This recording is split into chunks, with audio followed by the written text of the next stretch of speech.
I think that the time frames, the way I like to think about them, have to do with if a given ecosystem player is um, active in this market, if they're active in the ecosystem and actively getting value, how often might they do that key action that we're talking about?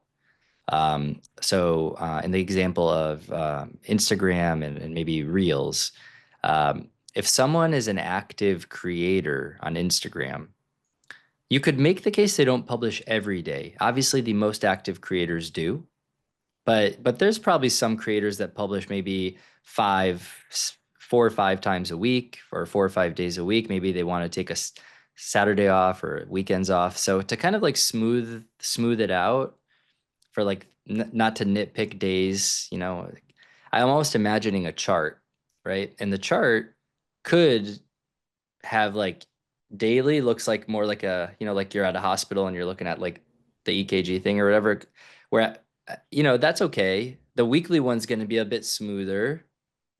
And then the monthly one's going to be super smooth, right? So the question is like, and Brian, I'm curious to get your take on this, but when I'm not sure, I tell people don't waste too much time trying to get it perfect. Just say I would track daily, weekly, and monthly because I'd want to have all three available. But I think weekly is probably the one that would be the highest signal, but I would also want to keep the other ones in mind, something like that.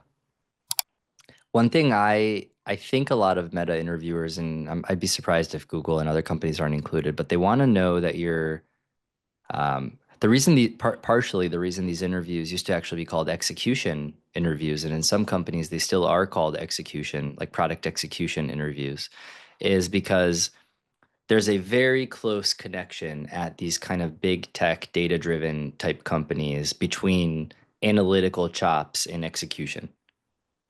And the connection is that decision making is based on data, and you want to be able to base your decision making. Well, in a perfect world, right? There's obviously politics that factors in. There's other stuff that can factor in, but in a pure meritocracy, let's say, in the way these companies want to try to filter people um, into the company, is people that would thrive in an environment where they can decide what to do based on the data, and figuring out what to do based on data is is um, is a function of I have a portfolio of improvements and bets. Each of them is trying to move a different metric. I'm going to be asked like, hey, like what's the thread that connects all these things your team is working on? Like, what is the goal of, like, how should we know if your team is doing well or not? And you're like, okay, well, all these bets are like these three bets are contributing to this goal, and these three bets are contributing to that goal. And then like, well, why do those matter?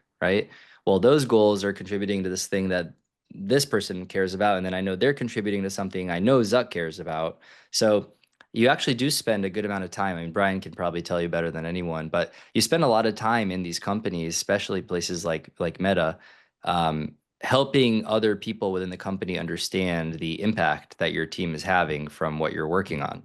So your ability to communicate that kind of that those levels of like A/B tests for 2 weeks, rolling up to like 3 year, goal for this product area. Like that's actually something that you need to do some flavor of that in the actual job. So I think they want to kind of filter for people that can speak that language.